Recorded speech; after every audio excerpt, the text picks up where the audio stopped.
Hello guys, my name is Vikas and we're here today to discuss some tips and tricks that'll help you score above a band 8 in IELTS speaking. Now keep in mind I've split the tips and tricks into 3 different parts based on the format of IELTS speaking. Without any further delay, let's get in. The tips and tricks of part 1. As soon as you enter the room, remember to greet the examiner. For example, a good morning, or a good afternoon, or a good evening, or a good day even. Remember to smile, be friendly, and present yourself well and make eye contact. Remember, you are being examined by a human and not by a computer. Speak slowly when you say your name, because when the examiner addresses you by the name, you've already won half the examination. Trust me. And always sound energetic. And with part 1, keep in mind that you do not have to give exaggerated answers, so keep them short and keep them factual. In case you have any doubts, remember to record yourself and practice beforehand. And stay calm. It is much easier than you think it is. I- Quite honestly, IELTS speaking is one of the easiest parts, is what I think. And also they're real people, so focus on having a good conversation, right? Because people remember conversations. It's when it does not seem like an examination to you and to them, scoring marks become secondary, and when you have a good conversation you will score good marks eventually. Now this section will roughly have about 3 to 4 questions. It could be based, I have given examples in the earlier videos. They could ask you about your hometown or your family background or where you work or what you study, etc. And it should not take more than about 1 to 2 minutes. Moving on. Now the tips and tricks of part 2 IELTS speaking. Now this is really important, guys. You will be given a topic and you will have 1 minute to prepare for it. And keep in mind, you will have to speak about the topic for about 2 minutes.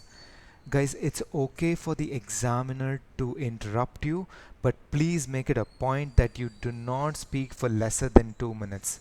Now, a lot of you have questions about how you can speak for 2 whole minutes. I know it can be challenging, especially, if you get really vague topics that you have no idea about. However, I will help you with it. I'll give you a particular format that you can use, right? But if you are a native or if you are a good speaker, just go ahead and use the normal standard format that basically has an introduction, middle, and conclusion. And your examiner will interrupt you, and it's completely okay. Do not panic. Now, just in case, right, the 1 minute that they give you to prepare is just not enough, right? It just quickly flies. So what you'll have to do is you'll have to quickly make notes in that 1 minute. Now, if it is a topic that you are aware of, you can make plenty of notes. Make roughly about 8 to 10 points, I would say, and you don't have to write them in detail. You just have to jot down like some small words, and just go ahead and give an exaggerated explanation of each of the points, and make sure that you practice some connectivity words, right? I have created another video for it, but for now, for those of you who are struggling to speak up to 2 minutes, I'm going to give you this method called as the PPF method. I will also help you with another example question as well. Now keep in mind, the PPF method is nothing but the past, present, and future. Now what this simply means is that for any topic that's given to you, you create 3 different scenarios. One that happened in the past, one that is the current scenario, and also one that talks about the future. Now for example, if it is a question about technology, you can give them examples about how technology used to be in the past, how we're making progress in the present, and what are the kind of things that we could see in the future. Okay, so let's move on to a quick small example here. Now you could be asked a question like this, you will be handed over a small piece of paper, or they might just verbally tell you. The question might sound like this: describe a major decision you have taken in your life. And your answer should say what the decision was, what other choices were available to you, why you made the decision you did. Right?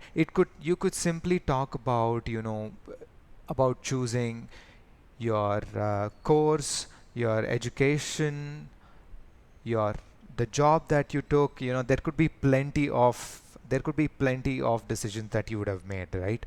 Or you could simply make use of the PPF method that I spoke to you about. If you're just not able to jot down about one decision that you made, or if you're not able to speak, if you're not confident that you'll not be able to speak about it for 2 whole minutes, just go ahead and make use of the PPF method. So take an example of a decision that you made in the past. It could be about your education choices that you made, and one scenario about your future. That could be about the job role that you want to take up, and another choice that you made in the present, that could be buying a house or buying a car, etc. So by the time you talk about all the three scenarios, it'll be well about 2 minutes, and the examiner will interrupt you, and because you've spoken at a length, you've already qualified for quite a bit of marks already. But make sure that your speech is seamless and it is continuous. Now moving on to the part 3. Now the part 3 questions are basically just counter questions to the topic that was given to you in part 2. So you simply have to understand the question properly. Focus on what the examiner is asking you. Do not just give vague answers and totally irrelevant answers. So you'll just have to quickly create some abstract ideas around the question that was asked to you and elaborate on them. So here as well, you could be interrupted by the examiner, or you could give a good explanation for about 30-40 seconds. That should be good enough. And make sure you're thoughtful and don't just give some random answers that is not relevant to the question asked to you. And always keep on improving your vocabulary and grammar.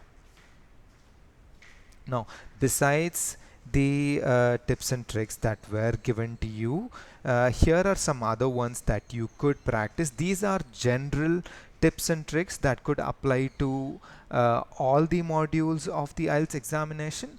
But yeah, here are some tips and tricks. Make sure from the day you book your exam, make sure that you're constantly watching English movies or English series and reading English newspaper whenever you have the time.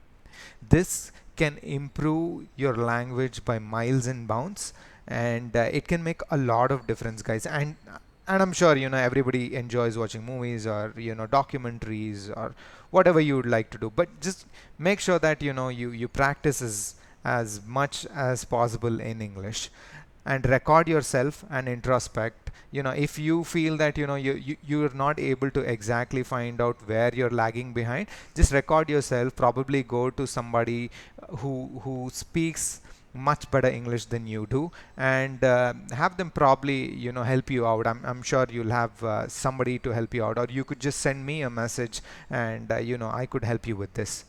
You'll have to learn connectives, discourse markers, and connected speech. Now guys, this is extremely important, right? Now a lot of us do know how to form sentences, but a lot of us do lag, or struggle when we have to make continuous or lengthier complex sentences. And that is the reason why you will have to learn connectives and discourse markers like also, however, nevertheless, therefore, meanwhile. And some other examples are so, well, anyway, moreover, actually, basically. Now, with the help of words like these, you can create complex sentences, and you'll also be able to make lengthier and easier, seamless sounding speeches for sure. And yes, Learn to extend your answers, of course. That's because the examiner wants to understand that you're able to communicate to a native speaker, and it's totally okay if the examiner interrupts you.